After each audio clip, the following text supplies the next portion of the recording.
Hello and Assalamu alaikum. Welcome to another spoken English lesson. My name is Sadiq Akbar and I'm TEFL and TESOL certified trainer and career counselor. And you are watching my YouTube channel English with Sadiq.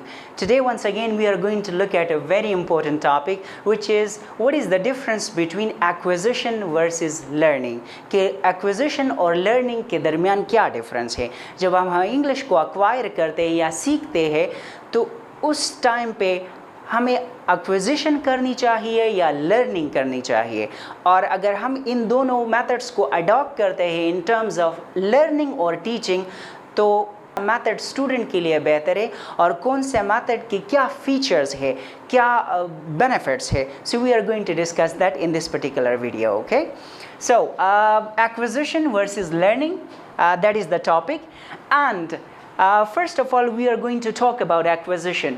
Acquisition normally जब हम किसी चीज़ को informally, natural तरीके से learn करते हैं, सीखते हैं, तो उसको उसकी environment को हम नेचुरल बनाते हैं, वो ज़्यादा कंफर्टेबल होता है, वो बहुत ज़्यादा कंट्रोल्ड environment नहीं होता. फॉर एग्ज़ाम्पल कि इसके लिए एक स्पेसिफाइड बुक की ज़रूरत नहीं होती, इसके लिए टीचर की एक फॉर्मल तरीके से टीचर की भी ज़रूरत नहीं होती, एंड किसी क्लासरूम और वाइट बोर्ड और मार्कर की ज़रूरत नहीं होती. आप किसी गार्डन में या आप किसी जगह पे बैठ के एक्वायर कर सकते हैं, किसी पीस ऑफ द न्यूज़पेपर को उठा ले या किसी की कमेंट्री या इंग्लिश मूवी से कुछ सीख ले. So that particular method is actually called acquisition, और ये नेचुरल होता है, ये कंट्रोल्ड नहीं होता.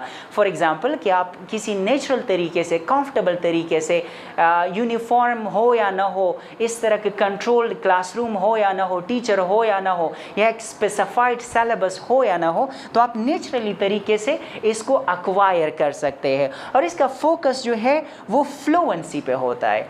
फ्लुएंसी मीन्स कि आप फर इंग्लिश बोल सकते हो, आप विदाउट एनी ट्रांसलेशन आप इंग्लिश एब्रप्टली आप क्या करते हो कि इमेजिन करते हो किसी चीज़ के बारे में एंड स्पॉन्टेनियसली यू स्पीक, कि आप उसी मौके के मुताबिक आप स्पीकिंग करते हो. आपकी ट्रांसलेशन की ज़रूरत नहीं पड़ती, आपको किसी स्ट्रक्चर को याद करना नहीं पड़ता. तो इसी मेथड को हम एक्विजिशन कहते हैं in terms of applied linguistic और ESL learning. Okay, now the next method is learning, कि हम लर्निंग को अगर हम इंग्लिश को सीखते हैं या किसी भी सेकंड लैंग्वेज को एक्वायर सीखते हैं तो लर्निंग का प्रोसेस फर्स्ट ऑफ ऑल वो कंट्रोल्ड होता है.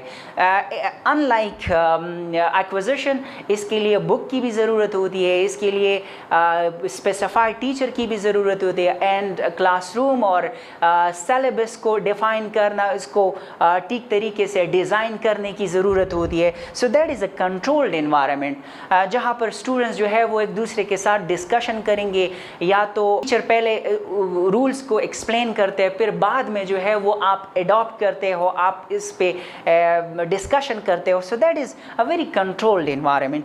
और इसकी जो फोकस है वो एक्यूरेसी पे होता है. एक्यूरेसी इन द सेंस के आप एक्यूरेट इंग्लिश बोलेंगे, आप पहले स्ट्रक्चर को याद करेंगे फिर बोलेंगे, आप समटाइम्स एक्टिव और पैसिव वॉइस और टेंसेस, इन सारी चीज़ों को, स्ट्रक्चर को ठीक तरीके से समझ आप प्रोडक्शन करते हो लैंग्वेज की. सो जब आप प्रोडक्शन करते हो, रूल्स और रेगुलेशन को नज़र रखते हुए जब आप प्रोड्यूस करते हो, so that particular process of learning a language is called learning. Okay, that is learning. और जब आप किसी नेचुरल तरीके से और आप फोकस करते हो फ्लुएंसी पे, तो वो आप एक्विजिशन करते हो, उस मेथड को एक्विजिशन हम कहते हैं.